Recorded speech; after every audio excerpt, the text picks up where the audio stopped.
السلام عليكم ورحمة الله وبركاته. പരിശുദ്ധമായ ഖുർആനിൽ കാവ്യാത്മകമായി ഇംഗ്ലീഷിൽ പരിഭാഷ എഴുതിയ ഒരു മഹൽ വ്യക്തിത്വമുണ്ട്. മുഹമ്മദ് പിക്താൾ എന്നാണ് അദ്ദേഹത്തിൻ്റെ പേര്. അദ്ദേഹം ആദ്യം ഒരു അമുസ്ലിമായിരുന്നു. അദ്ദേഹം ഇസ്ലാമിലേക്ക് കടന്നു വരാനുള്ള കാരണത്തെക്കുറിച്ച് അദ്ദേഹം നമ്മോട് പറഞ്ഞു തരുന്നുണ്ട്. താൻ അമുസ്ലിമായിരിക്കുന്ന സമയത്ത് ഒരു ദിവസം അദ്ദേഹം തൻ്റെ വീടിൻ്റെ മട്ടുപ്പാവിൽ ഇങ്ങനെ ഇരിക്കുന്ന സമയം വീടിൻ്റെ താഴെ റോഡിനരികിൽ ഒരു വൃദ്ധനായ മനുഷ്യനും ഒരു ആരോഗ്യ ദൃഢഗാത്രനായ ഒരു യുവാവും തമ്മിൽ വലിയ അടിപിടി ഉണ്ടാകുന്നു. ആരോഗ്യ ദൃഢഗാത്രനായ യുവാവിനെ വൃദ്ധനായ മനുഷ്യൻ വല്ലാതെ പ്രഹരിക്കുകയാണ്, അടിക്കുകയാണ്. പക്ഷെ ആരോഗ്യമുള്ള യുവാവ് തിരിച്ചൊന്നും കാണിക്കുന്നില്ല. ഇത് കണ്ടു നിന്ന പിക്താൾ വീടിൻ്റെ താഴേക്ക് ഇറങ്ങി വന്നു. ഈ രണ്ട് വ്യക്തികളുടെ അടുക്കൽ ചെന്ന് കാരണം അന്വേഷിച്ചു. അപ്പോൾ വൃദ്ധനായ മനുഷ്യൻ പറഞ്ഞു, ഈ യുവാവ് എനിക്ക് പണം കടം തരാനുണ്ട്. കുറേ ദിവസമായിട്ട് അദ്ദേഹം അത് തരുന്നില്ല. പിക്താള് യുവാവിനോട് ചോദിച്ചു, നിങ്ങൾ ഈ ആരോഗ്യമില്ലാത്ത ഈ വൃദ്ധൻ ഇങ്ങനെ അടിക്കുമ്പോഴും തിരിച്ചെന്താണ് നിങ്ങളൊന്നും അങ്ങോട്ട് പ്രതികാരമായി ചെയ്യാത്തത്? നിങ്ങൾക്ക് അടിക്കാൻ കഴിയും, പ്രതികരിക്കാൻ കഴിയും. അയാളാണെങ്കിൽ ദുർബലനായ ഒരു മനുഷ്യനാണ് താനും.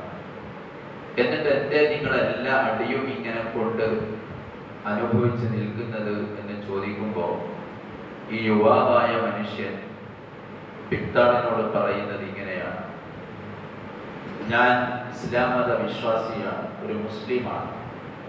എൻ്റെ മതം എന്നെ പഠിപ്പിക്കുന്നത് മുതിർന്നവരെ ബഹുമാനിക്കാനും ക്ഷമിക്കാനും ചെറിയവരോട് കരുണ കാണിക്കാനുമാണ് എൻ്റെ ഇസ്ലാം എന്നെ പഠിപ്പിക്കുന്നത്.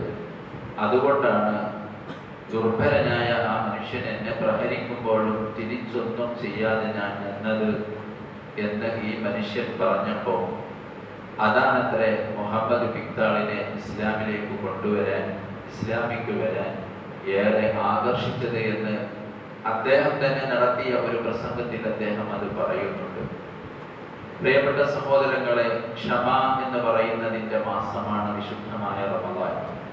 പ്രഭാതം മുതൽ പ്രദോഷം വരെ അന്നപാനീയങ്ങൾ ഉപേക്ഷിക്കുന്നു. അതൊരു തരം ക്ഷമയാണ്. അല്ലാഹു വിശുദ്ധ ഖുർആനിന്റെ 3-ാമത്തെ അധ്യായമായ സൂറത്തു ആലു ഇംറാൻ അവസാനിപ്പിക്കുന്നത് ഇങ്ങനെ പറഞ്ഞുകൊണ്ടാണ്: യാ അയ്യുഹല്ലദീന ആമനൂ ഇസ്ബിറൂ വസ്വാബിറൂ വറാബിതു വത്തഖുല്ലാഹ ലഅല്ലകും തുഫ്ലിഹൂൻ. സത്യവിശ്വാസികളെ, നിങ്ങൾ ക്ഷമയുള്ളവരാവണം, എന്നാൽ നിങ്ങൾ വിജയികളാവും എന്ന് പറഞ്ഞുകൊണ്ടാണ് ആ സൂറത്ത് അവസാനിക്കുന്നത്. അല്ലാഹു ക്ഷമ ഉള്ള ആളുകളെ സംബന്ധിച്ചിടത്തോളം അവർക്ക് ഒരുക്കി വെച്ചിരിക്കുന്ന പ്രതിഫലത്തെ കുറിച്ച് മനോഹരമായി പറയുന്നുണ്ട്.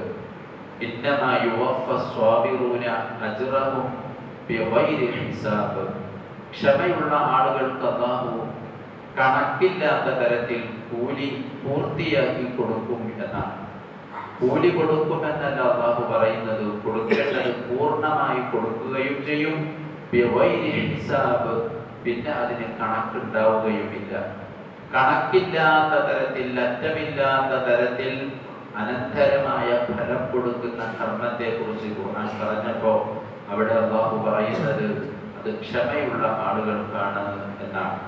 മുത്ത് റസൂലുള്ളാഹി സ്വല്ലല്ലാഹു അലൈഹി വസല്ലമ തങ്ങൾ മക്കയിൽ ഇസ്ലാമിക പ്രബോധന പ്രവർത്തനം ചെയ്യുന്നു.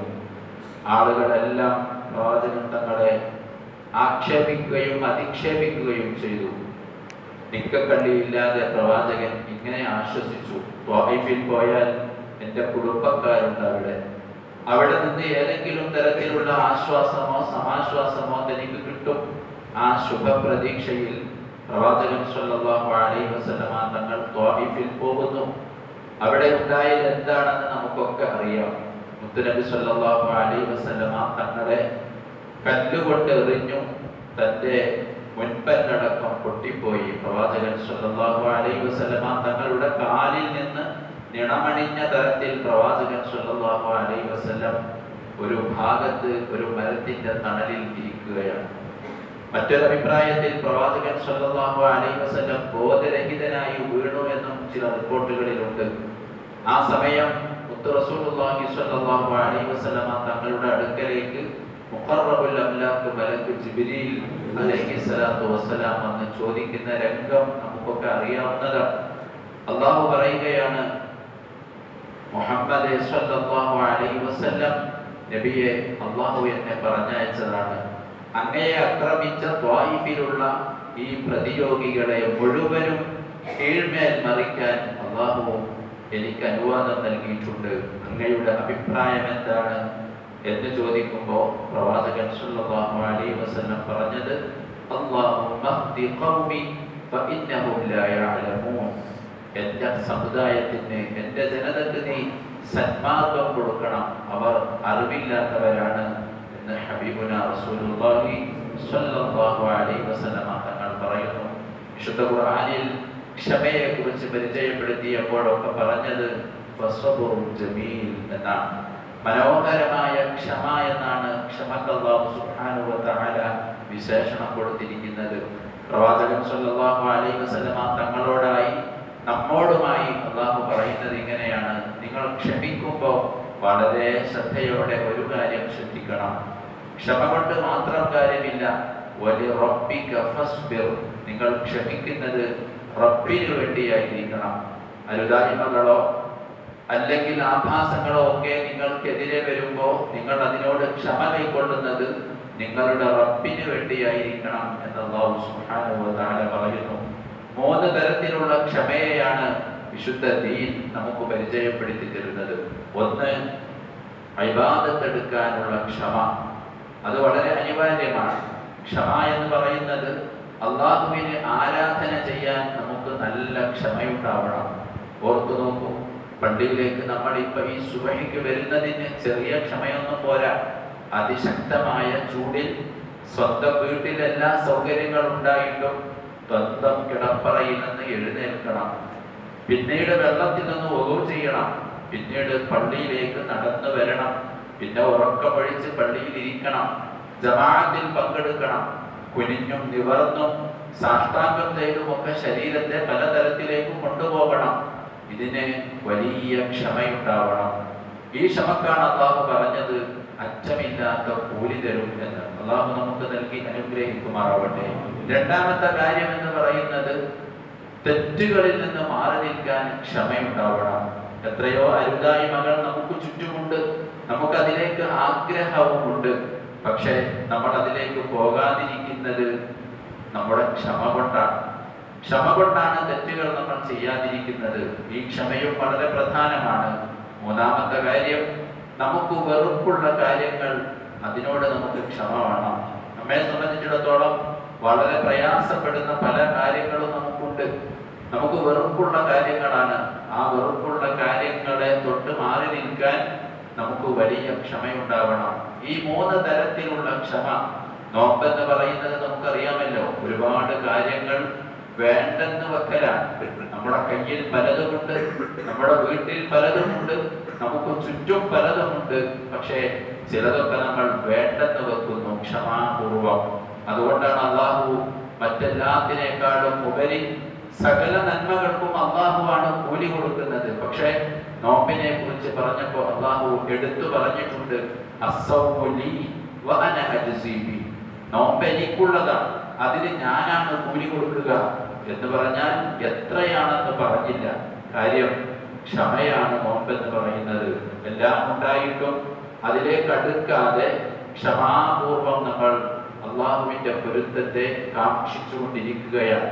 യഥാർത്ഥത്തിൽ പരിശുദ്ധമായ ദീനിനെ കുറിച്ച് പ്രവാചകൻ സ്വല്ലല്ലാഹു അലൈഹി വസല്ലം പറയുന്നത്, ഈമാൻ എന്ന് പറഞ്ഞാൽ ഒരു മുഅ്മിനിനെ സംബന്ധിച്ചിടത്തോളം അവന്റെ ഈമാൻ എന്ന് പറഞ്ഞാൽ ആകെ രണ്ട് കാര്യങ്ങളേ ഉള്ളൂ. ഒന്ന് നിസ്ഫു സ്വബിരിൻ വ നിസ്ഫു ശുക്രിൻ. ഈമാൻ എന്നുള്ളത് ഒരു സംഗതിയായി നമ്മൾ സങ്കല്പിച്ചാൽ അതിന് രണ്ട് ഭാഗങ്ങളാണ്. അർദ്ധഭാഗം ക്ഷമയും മറ്റർദ്ധഭാഗം ശുക്റുമാണ്, നന്ദിയുമാണ്. യഥാർത്ഥത്തിൽ ഈമാൻ എന്ന് പറയുന്നത് ക്ഷമയും നന്ദിയും കൂടി ചേർന്ന സംഗതിക്കാണ് ഈമാൻ എന്ന് പറയുന്നത്. അത്രമേൽ പ്രവാചകൻ സ്വല്ലല്ലാഹു അലൈഹി വസല്ലമയും വിശുദ്ധ ഖുർആനും ഒരു സത്യവിശ്വാസിയുടെ സ്വഭാവ വൈശിഷ്ട്യമായി വിശദീകരിച്ചു തന്ന ക്ഷമയുടെ മാസമായ വിശുദ്ധ റമദാനിൽ അത് ജീവിതത്തിൽ പരിശീലിക്കാനും പഠിക്കാനും അതുവഴി അറ്റമില്ലാത്ത പ്രതിഫലത്തെ നേടിയെടുക്കാനും സത്യവിശ്വാസികളായി നമുക്ക് സാധിക്കണം.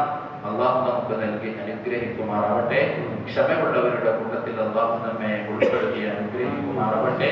ക്ഷമക്കറ്റമില്ലാത്ത പ്രതിഫലം നൽകുമ്പോൾ വിശ്വാസികളായ നമുക്കത് പൂർണ്ണമായി അള്ളാഹു നൽകി അനുഗ്രഹിക്കുമാറാവട്ടെ. ദുആ കൊണ്ട് വസിയത്ത് ചെയ്ത ഒരുപാട് സഹോദരങ്ങൾ സഹോദരിമാർ അവരുടെ എല്ലാ സതുദ്ദേശങ്ങളും അള്ളാഹു പൂർത്തിയാക്കി കൊടുക്കുമാറാവട്ടെ. ആരോഗ്യവും ദീർഘായുസ്സും അള്ളാഹുവിന്റെ പൊരുത്തത്തിൽ അള്ളാഹു നമുക്ക് നൽകുമാറാവട്ടെ. വിശുദ്ധമായ സ്വർഗം കിട്ടുന്ന ഈ പുണ്യമാസത്തിൽ അള്ളാഹു ആ വിഭാഗത്തിൽ നമ്മെ ഉൾപ്പെടുത്തി അനുഗ്രഹിക്കുമാറാവട്ടെ. വആഖിറു ദഅവാനാ അനിൽ ഹംദുലില്ലാഹി വസ്സലാമു അലൈക്കും വറഹ്മത്തുള്ളാഹി വബറകാതുഹു.